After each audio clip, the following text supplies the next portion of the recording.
पाठशाला की तीसरी वेला में आप सभी का स्वागत है। आज हम बताने जा रहे हैं छंद। कल रस बताए थे, आज छंद बता रहे हैं। छंद क्या है? लय, ताल आदि के साथ मिलकर के जो काव्य रचना होती है वो छंद का माध्यम होता है। छंद में एक सूत्र होता है। छंद का जो सूत्र है वो है यमाता राजभान सलगा। जो लिखा हुआ है यमाता राजभान सलगा, ये बड़ा सरल सूत्र है। अगर इसे हम सही ढंग से याद कर लें तो हम मात्रा लगाना बहुत अच्छी तरह सीख जाए। छंद पर मात्रा लगाने का तरीका होता है।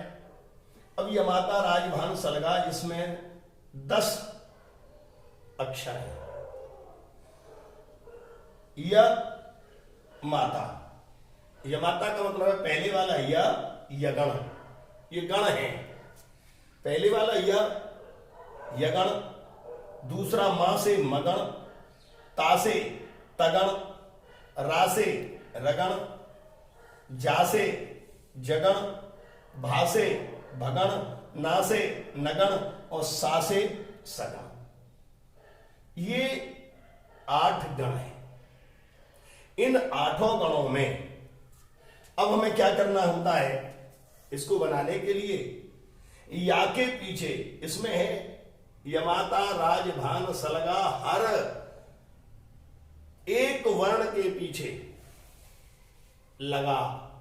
क्या लगा? पीछे है इसमें लगा। क्या लगा? जो मात्राओं की गिनती करनी है, हमें लगाना है। क्या लगाना है? जरा इस पर विचार करें। यगण है, एक अक्षर से लेकर तीसरे अक्षर तक हम क्रम से लिखेंगे। यमाता, यमाता। अब यहां पर हमने पहला लिख दिया यमाता, हम इस या को क्रॉस कर देंगे। अब हमारे पास कौन सा रह गया? माता रा, माता रा, ये आ गया। अब मां को हमने फिर कैंसिल कर दिया, ये हो गया माता रा। माता रा के बाद में अब क्या रह गया? यहां से 3 ताराज, तो हमने इस ता को कैंसिल किया। सॉरी, ये ता, ये वाला ता क्रॉस होगा, ये ता यथावत रहेगा। ता, ताराज। ताराज के बाद में आता है राजभा, तो हम इस रा को क्रॉस करेंगे। ये रा क्लियर हो गया हमारा राजभा। राजभा के बाद में आता है जबहान, इस जा को कैंसिल कर दिया हमने, ये आ गया जबहान। क्योंकि जा के पीछे जो 3 हैं वही आएंगे। जबहान, जबहान हमने क्रॉस कर दिया। जबहान के बाद में आएगा भानस, भानस। भानस के बाद में आएगा नसल, तो ना कैसे क्रॉस हो जाएगा। इसके बाद में आएगा स लगा, स लगा। 8 गण आ गए। अब इसको देखने का एक तरीका है कि मात्राएं हम कैसे पहचाने। छंद में मात्रा लगाने का तरीका होता है, क्योंकि इसके 2 रूप देखे जाते हैं। एक तो होता है लघु, एक होता है गुरु। एक होता है छोटा, एक होता है बड़ा। जो छोटे वर्ण होते हैं उन्हें लघु कहते हैं। जो बड़े वर्ण होते हैं उन्हें गुरु कहते हैं। लघु और गुरु। कुछ को ह्रस्व और दीर्घ भी कहते हैं। तो यहां लघु और गुरु। अब यहां पर ये हमारा या है, या हमारा कौन सा है? छोटा, क्योंकि इसमें कोई मात्रा नहीं है, और जिसमें मात्रा नहीं है वो छोटा। तो लघु का जो चिन्ह होता है वो यहां बताई दे रहा हूं।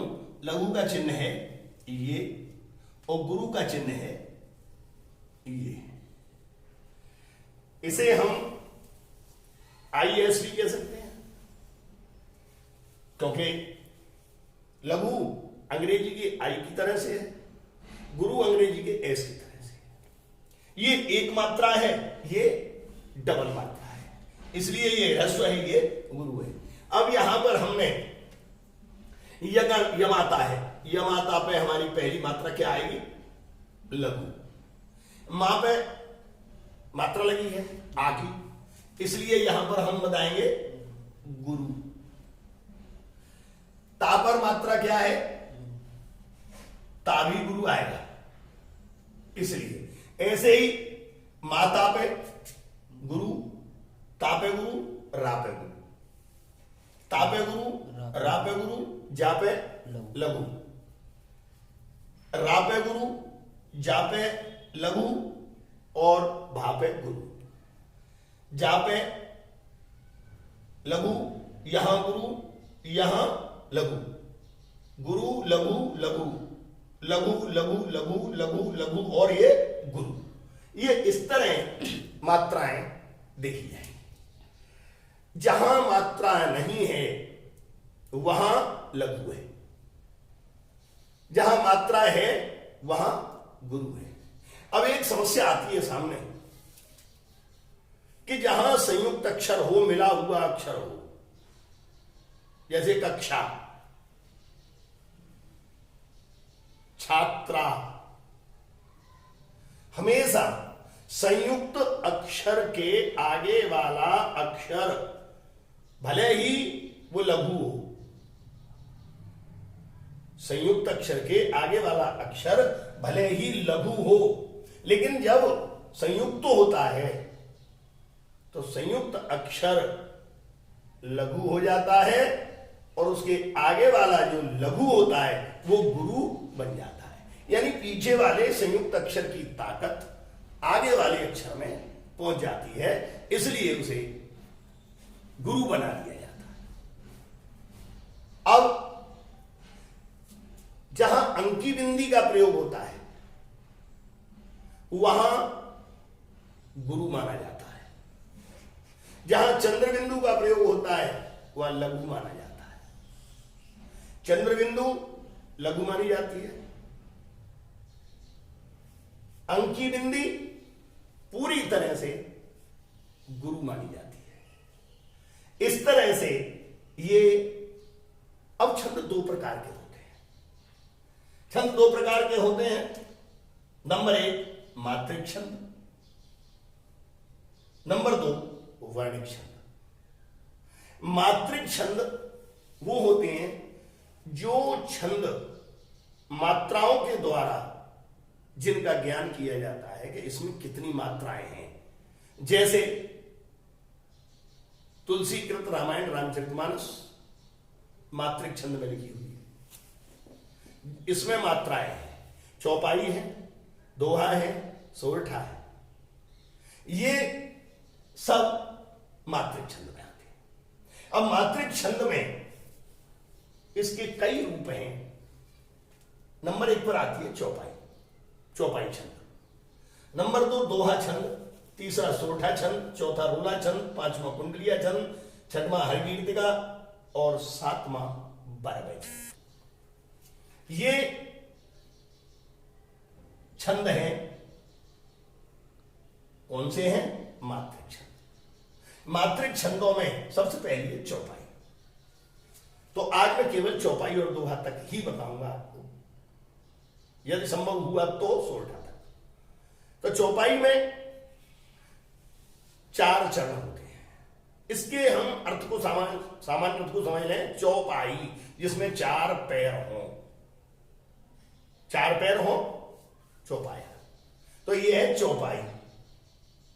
और चारों पैर बिल्कुल समान है, चारों पैर बराबर है।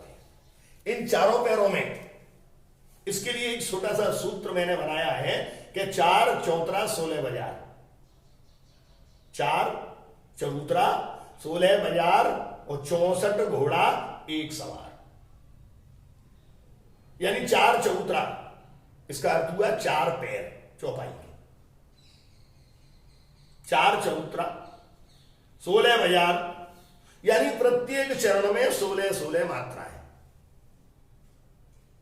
प्रत्येक चरण में 16-16 मात्राएं, और उसके बाद 64 घोड़ा,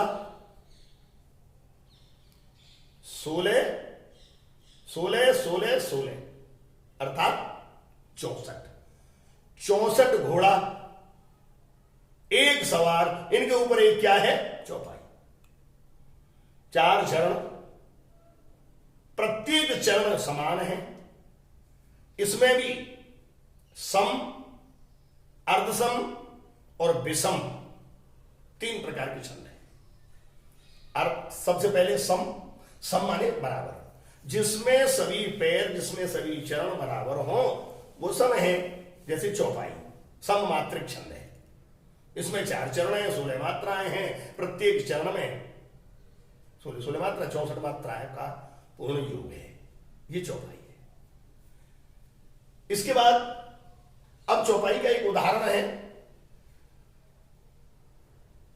जय हनुमान ज्ञान गुण सागर, जय कपीस तिहुँ लोक उजागर, मंगल भवन अमंगल हारी, द्रवहु सुदशरथ अजिर बिहारी। चौपाई ये पूरी नहीं हुई, ये अधूरी चौपाई हो गई, अर्धानी, क्योंकि इसके 2 ही चरण हुए, 2 चरण पीछे रह गए। जैसे हमने बोला मंगल भवन अमंगल हारी, द्रवहु सुदशरथ अजिर बिहारी, दीन दयाल विरुद्ध संभारी, हरहु नाथ मम संकट भारी। अब ये 4 चरण इसके पूरे हुए, प्रत्येक चरण में 16 मात्राओं का। अब इसी के साथ दूसरा आता है दोहा छंद। ये अर्ध सममात्रिक छंद है। कौन सा है? अर्ध सममात्रिक। आधा एक बराबर है, आधा एक बराबर है, अर्ध सममात्रिक है। अब इसको हम देखें, इसके पहले और तीसरे चरण में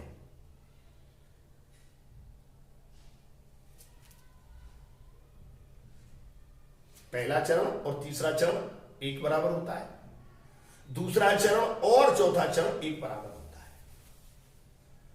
अब इसमें श्री गुरु चरण सरोज रज, निज मन मुकुर सुधार, बरनौ रघुबर विमल जस, जो दायक फल चार। इसमें 4 चरण हैं। पहले और तीसरे चरण में 13-13 मात्राएं, दूसरे और चौथे चरण में 11-11 मात्राएं। ये हमारा दोहा छंद बनकर तैयार होता है। इस दोहा छंद में हमें करना क्या है? इस दोहा छंद को हम कैसे समझते हैं? सबसे पहली चीज, आप लोगों ने जिराफ देखा होगा, उसके आगे के पैर बड़े होते हैं और पीछे के पैर छोटे होते हैं।